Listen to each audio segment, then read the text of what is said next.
Hello guys, চলে আসলাম তোমাদের সাথে নতুন একটা ভিডিও নিয়ে। আমি পৌশালী তোমাদের সাথে নতুন ব্লগ শেয়ার করার জন্য চলে আসলাম। তো আশা করি তোমরা সকলেই ভালো আছো, আমিও ভালো আছি। হ্যাঁ, তোমরা ভাবছো এত সকাল সকাল সকাল বাজে এখন 5টা 3 দেখতেই পাচ্ছ। তো এই ভিডিওটা হচ্ছে 8 তারিখের ভিডিও। তো আমি এডিট করতে একটু দেরি হয়ে গেল, কারণ একটু ব্যস্ত ছিলাম। তো বিভিন্ন রকমের কাজকর্ম করে তারপরে এডিটিং করতে হয় আমাকে, বাচ্চা সামলানো, সংসার সামলানো, তারপরে আর কি বুঝতেই পারছো, দাদা গৃহবধূ তারা জানে যে কতটা চাপ থাকে বাড়িতে। তারপরে সব কিছু সামলে আমি হচ্ছে বাড়ির সব কিছু সামলে, বাড়ির বাচ্চা সামলে তারপরে এডিটিং করতে যখনই সময় পাই তখনই আর কি করি। তো যাই হোক, ভোরের সকালটা কিন্তু দেখতে বেশ ভালোই লাগে।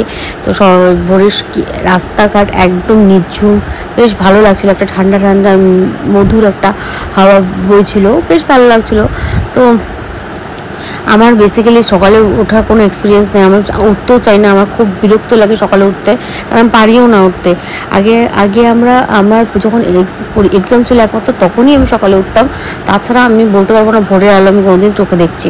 তো যাই হোক, কথা বলতে বলতে আমরা সবাই সকলে চলেও আসলাম স্টেশনে। তো আমাদের 2 ফ্যামিলি যাবে, আমাদের ফ্যামিলি আর হচ্ছে আমাদের পিসি শাশুড়ি,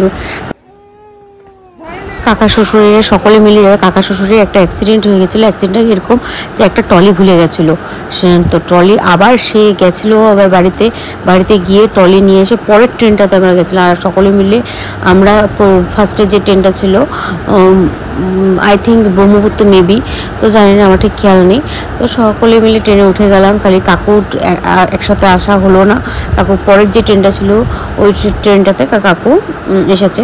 তো যাই হোক, আমরা ট্রেনে বসে মেহেন্দি পড়লাম, সময় কাটাতে তো লাগবে অনেকক্ষণ, 6 ঘন্টার মতন।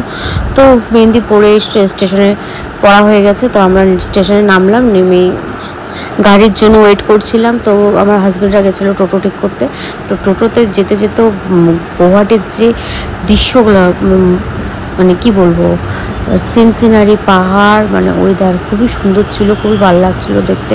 এদিকে বাজারটাও ঘোরা হয়ে গেছিলো। আমি ঘুরবো তোমাদের সাথে শেয়ার করবো না, এটা তো হতে পারে না, না? তো তোমাদের সাথে আমরা শেয়ার করছিলাম যে কী কী জিনিস এখানে আছে, কী কী জিনিস পাওয়া যায়।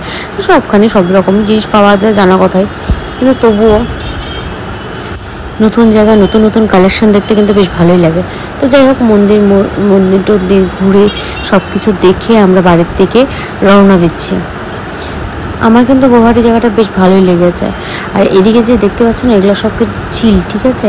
এত চিল, মানে ফটোতে অত, ভিডিওতে অত বোঝা যাচ্ছে না, বাট প্রচুর চিল ছিল। আর এদিকে আমার ছেলে রিল্যাক্স মুডে দেখতে দেখতে দেখতে দেখতে সব যাচ্ছিলো।